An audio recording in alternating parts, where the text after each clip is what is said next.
Hi, this is Stephanie Zito with This Passionate Life. And today's guest is Gail Wood. She is an entrepreneur and Feng Shui consultant who helps people attract abundance and luck with the art and science of Feng Shui. I'm super excited to have you here, Gail. Let me bring you on. I'm excited to be here. Congratulations on the podcast. Thank you. I appreciate it. It's been really fun, and I get to talk with amazing people like yourself.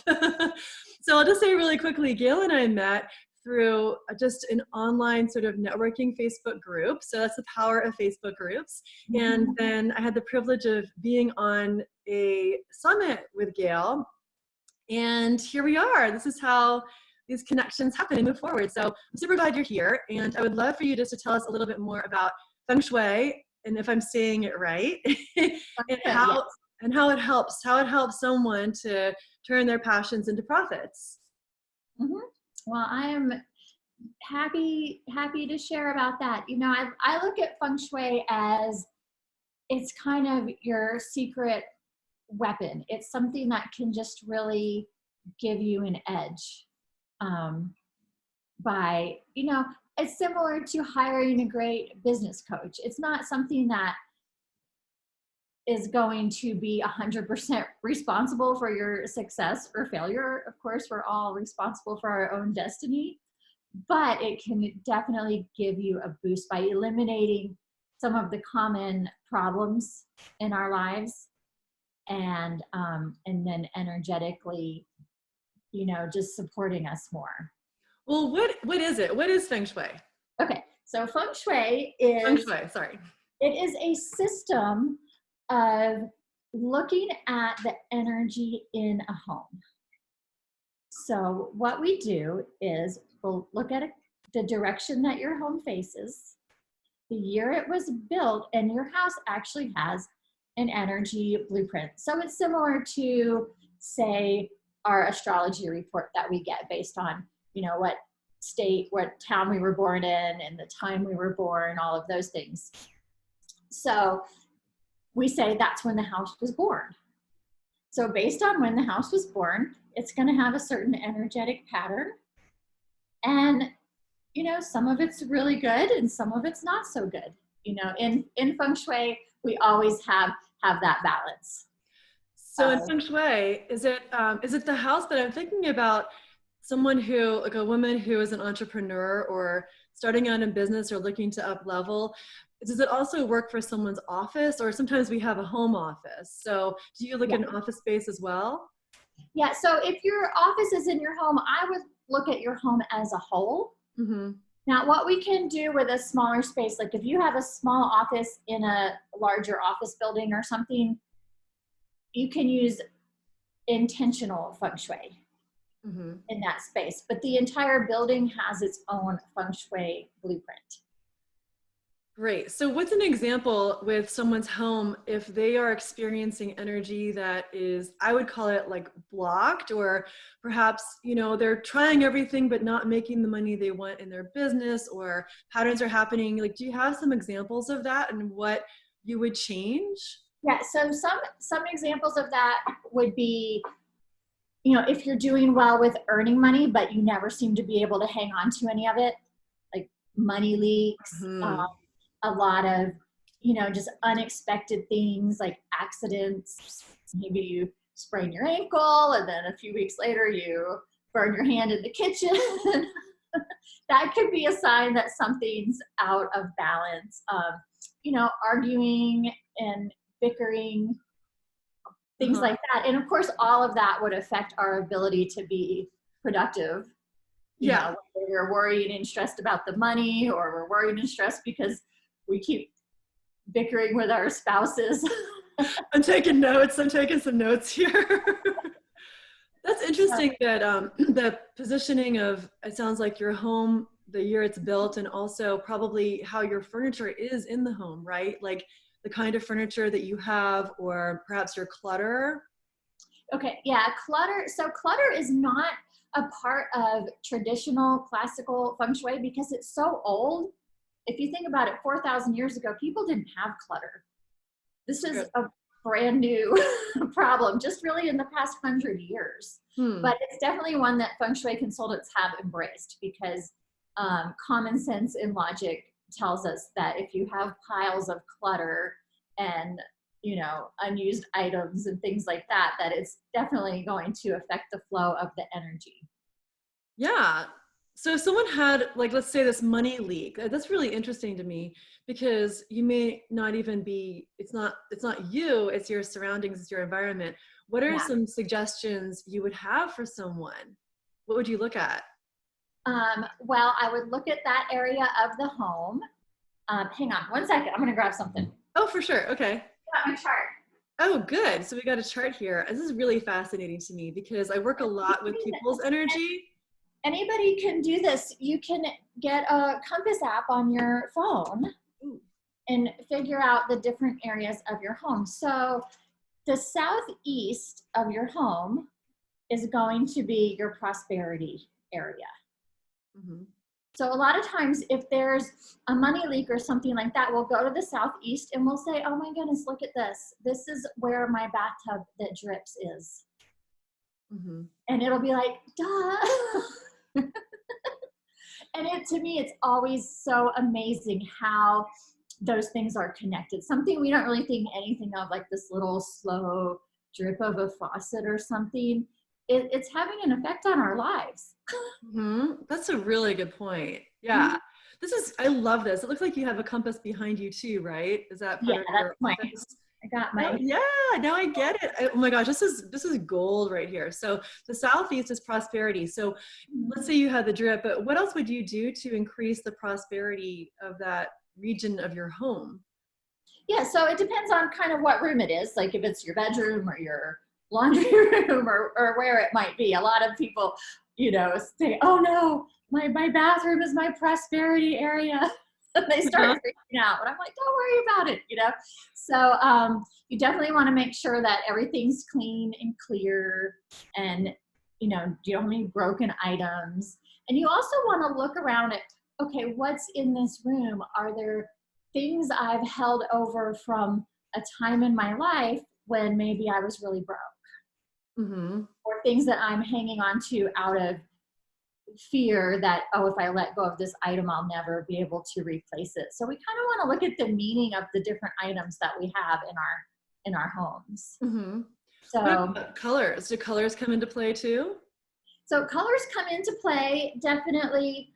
But it also depends on what room it is in your house. So if your southeast is your bathroom, you don't want to put too much blue in there, because that's going to represent even more water, which could represent, you know, that money flowing back out. So if my bathroom fell in my southeast corner, I'd say, well, what would hold that prosperity in? And in Feng Shui, it would be earth. Oh, okay. You know, earth will dam up or stop the water energy from flowing out. Mm-hmm. So I would add, you know, in my house, I've added some nice stones to the bathroom. Seashells are earth remedy. And so, you know, you think about things like that. But it's also important. So you can do all of these things. They will help a lot. But then really getting that reading on your house and knowing what the number patterns are in there, because then you're going to get a specific remedy for your house. So that's the first step, is to know your house and to know the number patterns. So tell us more about that. So in Feng Shui, we work with the numbers 1 through 9. Mm-hmm. And it is based on some formulas that the ancient Feng Shui masters came up with. I can't tell you that I 100% understand why the numbers go where they go, Mm-hmm. but it is based on the year that your house was built, and you run this pattern of numbers. So you might end up with a 5, a 4, and a 7 in your bathroom, and then we'll look at what is the remedy for that number combination. Oh, that's interesting. So it is like numerology, and then depending on the combination, you find the solution. So it is very specific to an individual. Yeah. It is, it's pretty specific, but I also feel like I wouldn't want anybody to think, oh, I have to wait until I can get a full feng shui chart, because there's so much you can do, Mm-hmm. and then add that in later. Yeah, that's awesome. So what are some tips, like what would be some general tips if someone wanted to bring some more prosperity into their home? Like what could they do in their kitchen or living room? Yeah, so one thing we always want to look at when we're thinking about opportunities and prosperity and things coming our way is our front entrance. Mm-hmm. You want, that's considered, the face of the home, and the doorway is considered kind of the mouth of the home, and where that chi is going to enter. So Mm-hmm. one thing that we do for the new year is just give the front door a good cleaning. Mm-hmm. And just say, and think, if I were chi, would I want to come in this front entryway? So keeping it clear, a nice clear walkway, maybe some nice plants to draw the energy up to the front door. Yeah. Making sure your locks and your doorknobs aren't sticky, because Oh, that can yeah. represent making it hard for the energy to come in. Mm-hmm. I know my front door knob has been sticking for weeks, and I'm about to call a repairman. I've been mentioning it to my husband. I'm like, I don't want to be a nag, but this doorknob is affecting our feng shui. Yeah, it's important. Maybe some WD-40. You can start with that. Yeah. That's interesting. Yeah. And then another tip that I found to be really helpful is, a lot of us don't use our front door. Mm-hmm. And it just stays closed because maybe we're coming in through the side or the garage. That's what we do usually. It's what I do. Yeah. So when you are maybe going out in the yard or going for a walk, open that front door, Mm-hmm. and invite the chi in, and just try to use it. Maybe on nice days, park outside and walk around to the front door, so that front door gets some use, because that really is the main point that chi enters the home. Right.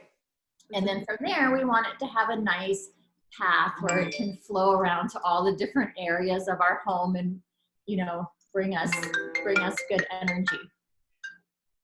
Get busy this morning. Let's get, we're drawing in the chi, the business chi. Yeah. So you want to look at too, like, things, occasionally houses have maybe the front door opens up and then it goes straight through to the back door. Mm-hmm. So that would not be ideal, because that chi is going to come in the house and shoot straight out the back. So if you had a house like that, what would you do to help that energy sort of move through in a good way? Yeah, so it would depend on the layout of the house, but a lot of times we'd look at maybe putting some plants there to kind of redirect it or slow it down, maybe a little table. You can even use mirrors sometimes. So it depends on the house, but there's a a way to remedy anything almost. Good. That's good to know. That's the thing. Sometimes we'll do a feng shui report, and I'll tell you the story of my last house that I lived in. But I got my feng shui report back, and I was in a reverse house, and this is, the worst type of house. It's not good for money. It's not good for people. Oh my gosh. And I got this report, and I was like, well, that explains a lot. But the good news is, once you have that information, you can fix it. Yeah. Were you actually finding that? Were there things that were not feeling great with your business or with your relationship? Yes. So we bought our house in 2009. Mm-hmm. And I love that house. I mean, it was a farmhouse. It was just beautiful. All the original woodwork, on acreage with the river. Like, it was gorgeous. And I really, really had to have it. Now I think I had to have it so that I could learn to remedy it, so I could learn about feng shui. Yeah. But, and it's not like, oh, we were miserable there and it was just all disastrous, but we definitely were not prosperous. It was just paycheck to paycheck, lots of money leaks, bills coming in. We weren't able to sell our old house. So for a couple of years, we had 2 house payments. Just, it was a stressful situation. And then as my daughter got to be a teenager, there was more and more, arguing and conflict and things like that. And so in 2015, I was actually separated from my husband. He moved out. My daughter was at the university, barely speaking to me. And I was like, just like, what am I going to do with my life? And I saw this woman in a business group that I'm in who was a Feng Shui consultant, and she was starting up a program on classical Feng Shui, because I had always dabbled in Feng Shui. And I felt like sometimes it worked and sometimes it didn't really work. And I was like, I don't really know, how I feel about this.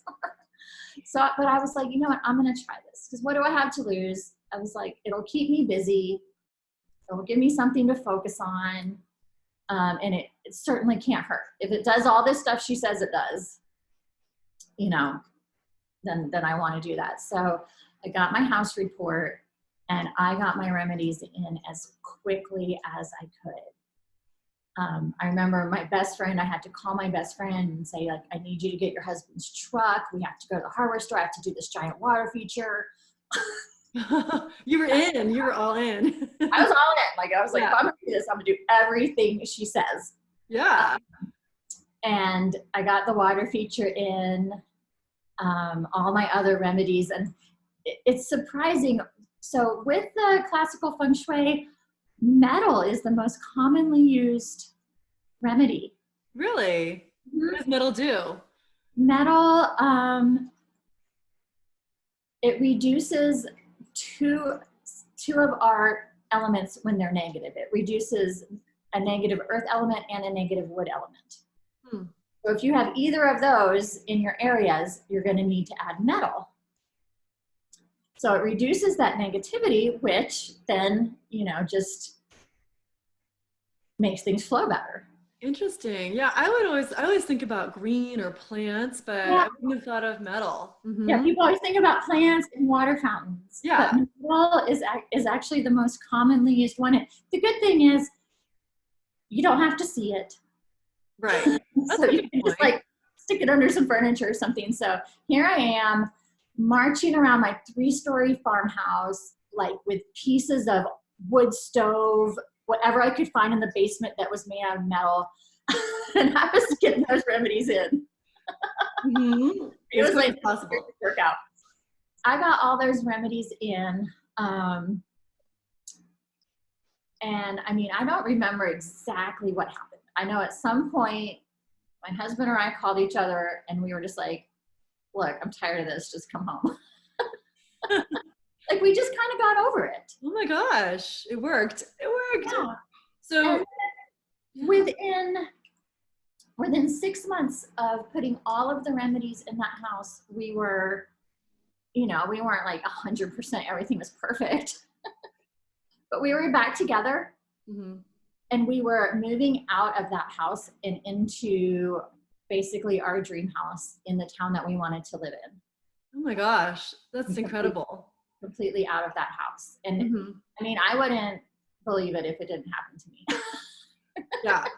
No, I could see that. And I hear people talk about different things, but this is really interesting to me, and how much our environment and our surroundings make a difference. Yeah. And these small things you can change, and the big shifts that can happen. That's amazing. I love that. Yeah. And also during that time, I feng shuied the house in September. In November, my job I had at a resort ended for the year. Mm-hmm. And that was also when I shifted into just full-time working for myself. So it was just a lot of shifts all at once. Absolutely. Interesting. So when you moved into your dream house, did you do the feng shui on that house too? I did. And you know what? It was, how busy you are when you're moving. I didn't get right on it. Luckily, that house, we went from having the worst house type to having the best house type. So it was pretty supportive to begin with. But as I was moving house, I cut my hand. Oh. at my kitchen and had to get stitches. And then a few days later, I cut my other hand. Oh my gosh. I posted about this on Facebook, and the Feng Shui consultant that I was working with was like, Gail, we need to run your numbers on your house and get your remedies. What was that all about? Huh? Why was that happening? Why were you cutting your hands, and what was Well, the it's scoop on just that? certain energies in the house can make you more accident prone, Yeah. or prone to getting a lot of colds, flu, things like that. And so once you put the remedies in, hopefully, that stuff will resolve. Right, for sure. It's so interesting. I love it. And when we wrap up, I'm definitely going to ask you how people can, get in touch with you to do this. It's fascinating. I want you to run my numbers on my house too. But before we get there, I do want to ask you, something I know about you is that you are a really multi-passionate person, and you've had other businesses before you do what you do now. And also just part of your story. I mean, you've been through a lot. You were a single mom for a while. You were divorced. So I am just curious, for those of us out there who are multi-passionate, how you juggle that, if feng shui helps you with that in some way. Because you're successful at what you do. You're a great business person. So I'm just really curious about that. Well, thank you. Yeah. I've always been the personality type of, I don't want people to tell me what to do. I'd rather like sink or swim on my own. What's your sign, by the way? Aquarius. Okay. Yeah. Interesting. Yeah. But there's really been times in my life where so when I was a single mom in 2000. Yeah. And when I was working at a spa, and I just was like, I really want to continue my education. I don't want to work at the spa. I think I'll start a business just going to people's houses and doing massages. So I started putting myself out there, doing some marketing and advertising. And somebody that saw my marketing in the newspaper called me and said, we're moving. We have a 3-room therapeutic massage center for sale. Would you like to buy it? And I was like, yeah, sure. So I got a loan, and I bought the spa with a friend of mine. We were business partners. But I feel like that to me has been one of the biggest things that's made me successful, is just getting out there, doing stuff, putting myself out there, because you don't know where it's going to lead. Mm-hmm. Well, some people would look at that and it would feel like a big risk and might feel the fear. But how are you able? It sounds like so easy. You were like, sure, I'll do that. Like, how are you able to jump in? Or are you someone who doesn't feel the fear? Like, how do you navigate that to making these sort of big leaps?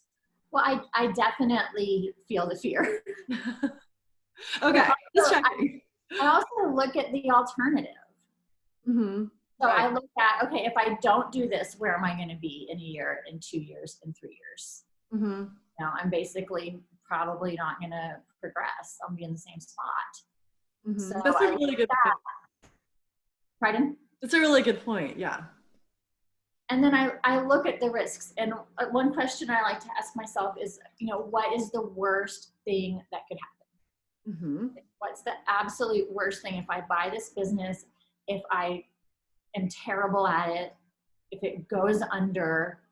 I mean, what's truly the worst thing that would happen? I might, thankfully I have family, and I might have to go stay with my mom. Yeah.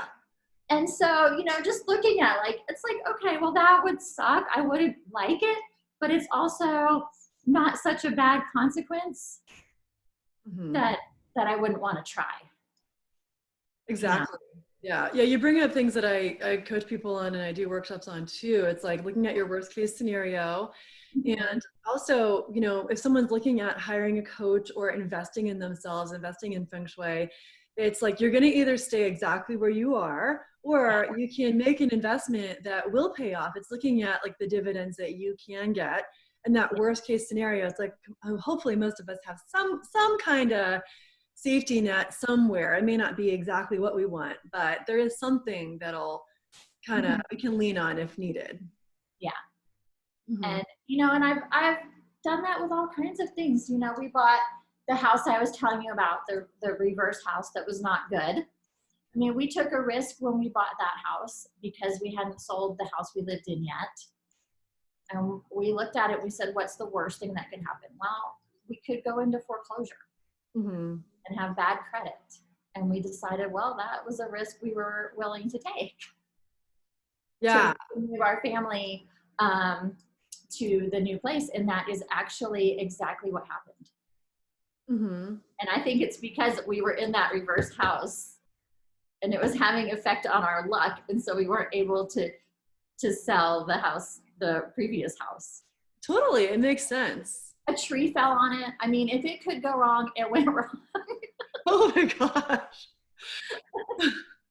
You write a book about that. Seriously, that's like the best any promotion to do Feng Shui is right there. Yeah. So, so I weigh the risks and that's what life is. It's one big risk, really, if you're going to get out of your comfort zone at all. Absolutely. Yeah. So for you, I mean, for someone, who is, and the other piece of that too, that I want to ask you about is for someone who is multi-passionate, because we haven't really talked about this yet here, but you do the Feng Shui and you also, I mean, I see this through Facebook, you really have a lot of great resources for massage therapists. Yes. So I know you're multi-passionate. I do know that about you. So how do you balance that? How do you decide where to put your energy and the type of income that you want to bring in from these various things that you do love? Yeah. Well, honestly, it's this year, now that I've kind of stepped into doing both, it's a challenge. I mean, it's something that I look at every week and think, well, what am I going to do for my existing business, which is my main income right now, and what am I going to do for where I want to go and what I want to do next. But it's really not so different than when I started my online business and had a day job. Mm-hmm. So I look at, okay, how many hours do I want to give to one? And then how many hours do I want to give to the other each week? Mm-hmm. And thankfully, I mean, with my online business, I have a part-time virtual assistant. So I have some good help and support there. And,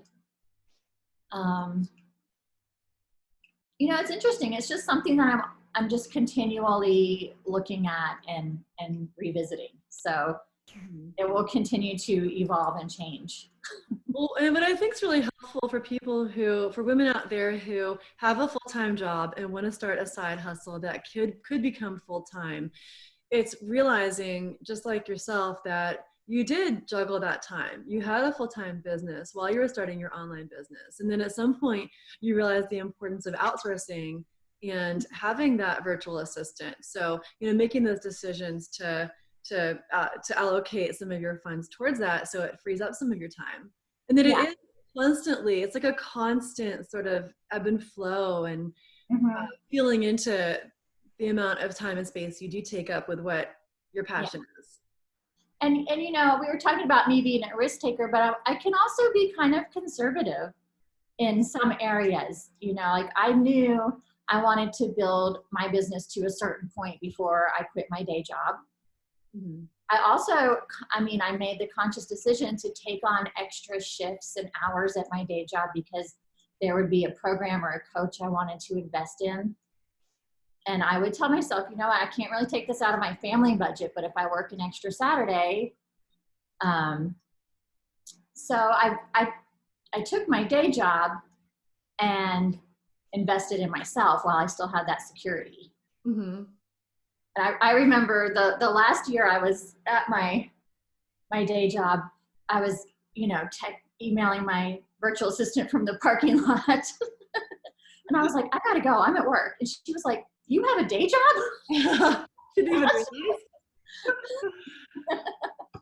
So, but I have found that even though it's a risk, investing in childcare, I have somebody that cleans my house every week. um, asking for help from your partner Mhm. or your husband or whoever. It's not the easiest thing to do, but it motivates me. Mhm. Like if I know, okay, now I have to make enough money to pay a weekly housekeeper, then it motivates me. Exactly. And I've been like that too. Anytime I've invested in a coach, it's motivated me to make that money back. I'm even more invested because because you're on the hook for someone else. You are on the hook for your virtual assistant or your housekeeper or your childcare. So it sort of helps bump it up from this is a hobby to this is a business. Yeah. And Mhm. I think looking at like, okay, my dreams are important. And as moms, sometimes we don't ask for enough help. Hmm.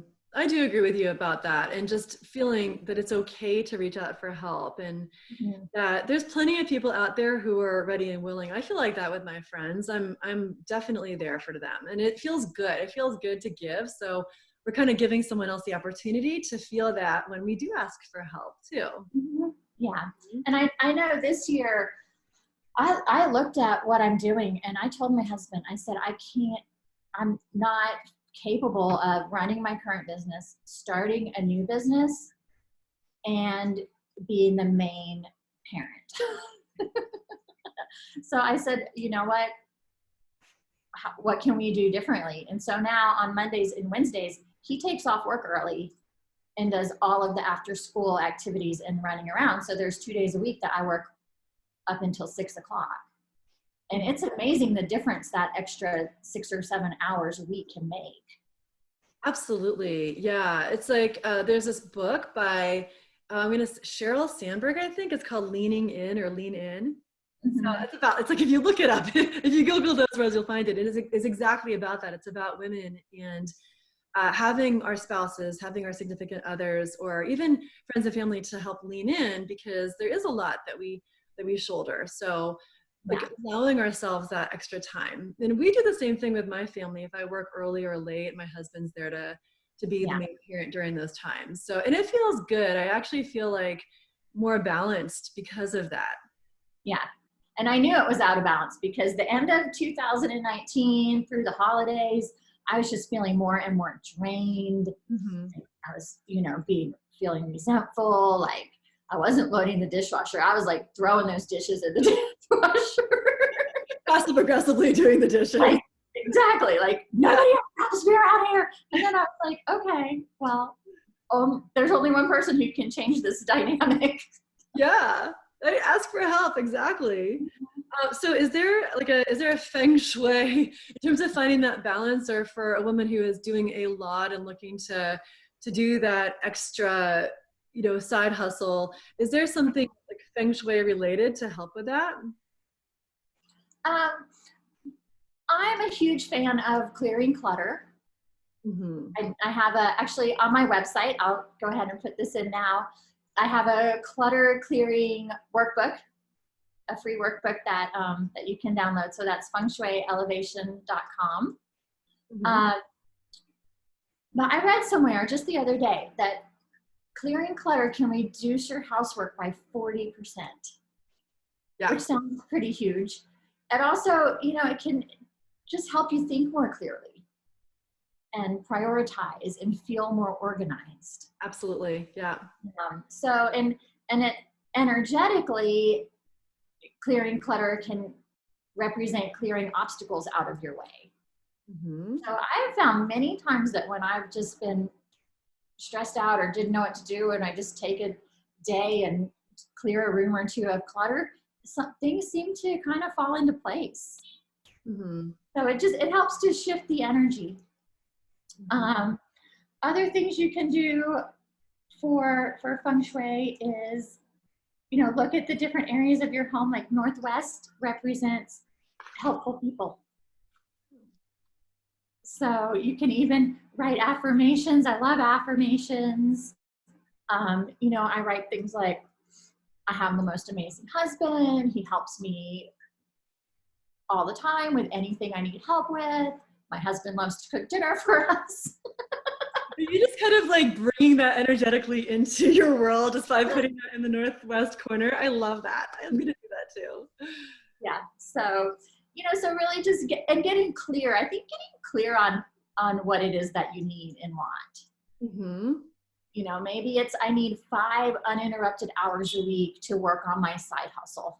Absolutely. Yeah. And I don't think as women that we need to get up at 4:30 in the morning and, drain ourselves. And maybe you could do that one day a week.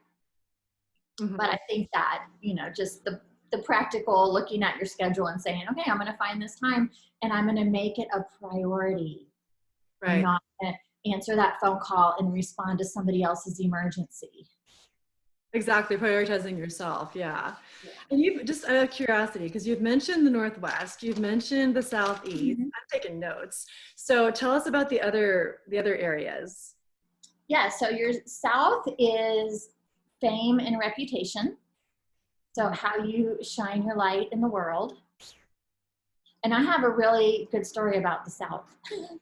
Yeah. When I was doing my Feng Shui training with my mentor, I was just kind of going back through all the areas of my home and like just making sure everything was the way I wanted it for my Feng Shui and for my intentions.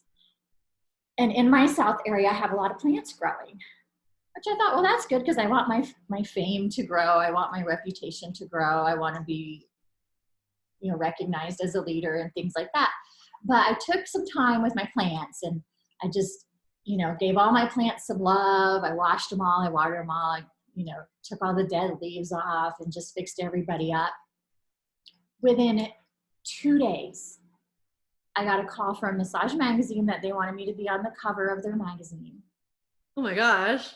And I got asked to be inducted into the World Massage Hall of Fame. Oh, are you kidding? That's incredible. And I was like, what? Yeah. So, and I was just kind of, as I was doing it, I wasn't even really thinking like, oh, something big is going to happen to me. Mm-hmm. I was just like thinking, oh, well, these plants are going to make my reputation grow. They're going to make my fame grow. And yeah.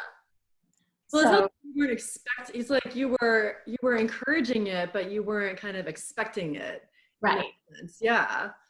Yeah, and I think that's what from energy work is you do the work, but if you're holding on real tightly to some kind of specific outcome or expectation, that's likely to kind of clog up the works. Yes, exactly. Right. It's like it's too tight. It's holding on too tightly. Totally. Yeah. Okay, let's do, I love this. Let's keep going. So your Southwest is what we would refer to as your love corner. Mm-hmm. And lucky for me, mine is in my laundry room. Oh, you get to love the laundry. And all the clothes everybody wears. And I don't love laundry, so I don't know. So what would you do there? What would you put there to make it more like love? So I put,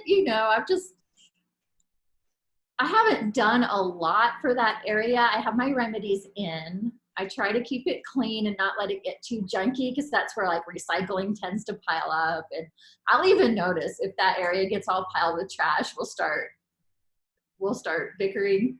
And I'm like, I got to clean that room. But so we recommend that you put pairs of things in your love area. It's kind of cute. It's also part of my kitchen. So I do have like a windowsill in my kitchen. I have some pretty flowers and I can put some prettier things. Yeah. So it's not all laundry room. Pairs of socks. Yes. all the lost socks. Make sure they have a pair. So, and then just keeping everything in good repair. I try to keep that area clutter free. Mm-hmm. Because a laundry room will collect clutter. Yeah, totally. Keep it clean. Exactly. We try to do a good job with that too. Yeah, I'm thinking about our garage. I think a lot of these areas seem to be our garage. So I know it's a place to tackle for sure. Yeah, and luckily, 90% of the time, your garage is not a part of your house layout. Oh, I'm glad I mentioned that. That's good to know. Okay, phew. Yeah, it does have it does represent where you're going in life and your ability to travel and go places. Okay. So it is good, you know, like any area, like even your front yard and backyard, it's good to keep them, you know, the chi flowing and clear. Right. Right. Which my garage is terrible. Probably why I haven't been on a nice vacation in a while. See, maybe you gotta clear that or put like a good picture in your garage to get on the vacation. Okay, so we got south, southwest. We got what else do we have here? The quadrants. Northwest is your helpful people and travel. So it's a good place to put pictures of places that you'd like to go. And write down, you know, people that you want to be helpful to you. I know my best friend is building a new house and she kept having all these like glitches, you know, the trying to get the loan for the new house, and because of her finances, she's got lawyers and lenders and all these people, and everybody was just taking forever. And I said, just write down your affirmations about how they're helpful to you. Yeah. And she did, and she calls me like a lot of people do when I work on their feng shui, and she's like, "Oh my gosh, I think it worked." That'll be me. I'm doing all of this. She's like, all of a sudden, you know, so and so sent the email, and so sent the other email, and now we've got our loan secured. Something that was just taking forever and ever. So, fantastic. Yeah. Your north is your career area. Okay. So, so that's a good place to put, you know, anything that represents. You can put pictures of people that are successful that you admire. Sure. Like I would have Oprah. Yeah. Oprah, yes. Totally. Your northeast is your knowledge and meditation. Okay. So that's a good place to put books that you like, set up a little altar or meditation area. Yeah. For me, though, that's my son's room, so it's full of Nerf guns. Oh. Well, he loves that. So. I did put his bookshelf there, and I did put my remedies in. So, you know, feng shui is one of those things, like, it's, unless you live all by yourself, which none of us probably want to do, it's not going to be perfect. Right. So you can have Nerf guns and a Buddha. You can. Yeah. Or some crystals. Put some crystals and Nerf guns in there. And you know what else I did? I told him, I said, you have to pack away all these creepy little figurines he had. Yeah. I said, you can get them out and play with them. I said, but those creepy guys staring at you while you sleep at night, cannot be good feng shui. Right, that's a good point. They can be in a drawer. They can be in a bin. They can go in a bin. They have their little bin, and I'm like, they have to go to bed and get closed in, because he has like these guys from horror movies. They're super creepy. What about technology? Before you go to the next one, where should we like be charging our phones at night? In general, there's not a specific place that's good for that, but kind of away from your head. Okay. Yeah. You know, so ideally in another room. A lot of us, though, that's our only line of communication. So it's my alarm clock. Yeah. And our alarm clock and everything else. So just the further you can put it, just so the kind of the electromagnetics from the devices aren't affecting you. Yeah. And you know, it's like, yeah, it can affect your sleep, but if not having it's going to affect your sleep more. You know, like I would worry if I didn't have mine. My daughter lives on her own, and my mom, I would just worry if I couldn't hear my phone. Yeah. Better to have it nearby. Okay. All right. So we got the north areas. What else do we have here? So the east is family. Uh-huh. And so that's a good place to just, you know, focus on your goals and what you want for your family and relationships and things like that. Okay. So it's a great place for, you know, like a family photo of your whole family, where the Southwest would be a better place for just a picture of you and your partner. Okay. Gotcha. That's great. That's great to see how to organize this. Okay. Yeah. You know, this would be, you're giving me a great idea, because this would be a great download for people. Oh my gosh. Right. Can you make that for us? I would love. I have to do that. Just a simple one sheet about all of this and some examples of what you could put in those areas. Yeah. Incredible. So we'll be looking for that for sure. Yeah. Well, did we get all the areas? Is that? Yeah, that's it. Well, the center, so the very center of your home, Mm-hmm. that one doesn't get remedies, but that is your health area. Ooh. Represents your health. So Okay. it's a great place to put fresh flowers and things that, fresh fruit. Yeah. Okay. That's Pictures really of, helpful. Yeah. Mhm. Fantastic. Well, thank you. These are, I mean, honestly, incredibly helpful. I am definitely going to take inventory of our house and put the affirmations in and kind of check where pictures are. My husband's going to come home and see everything rearranged and kind of wonder what's going on, but just wait and see. Just wait and see. So so you mentioned your website. So how can people best reach you? I know you mentioned that free download. If you could kind of just give us a little scoop about how people could best reach out to you and that offer that you have. Yeah, so on my website, I have 2 free gifts. One is a video, 5 ways to raise the vibrations in your home or office. And that is, you'll find both of them on my homepage. The second one is my Clear the Chaos Clutter Clearing Planner. And either one of those will add you to my mailing list. And I send an email every week or so with some feng shui tips and new ideas. And if I'm doing something like this, I'll send out the links to it. That's great. You just go right to your website, right? Yeah, so it's Feng Shui, FENGSHUI, elevation.com. Perfect. Yeah, I'm so excited. And on there, you know, you can email me from there and just get in touch with me. Okay, fantastic, Gail. Thank you so much. This has been really great. Honestly, super helpful. I can't wait to hear people's feedback about what works for them and for them to get in touch with you and take advantage of your free offers. Yep, I'm excited to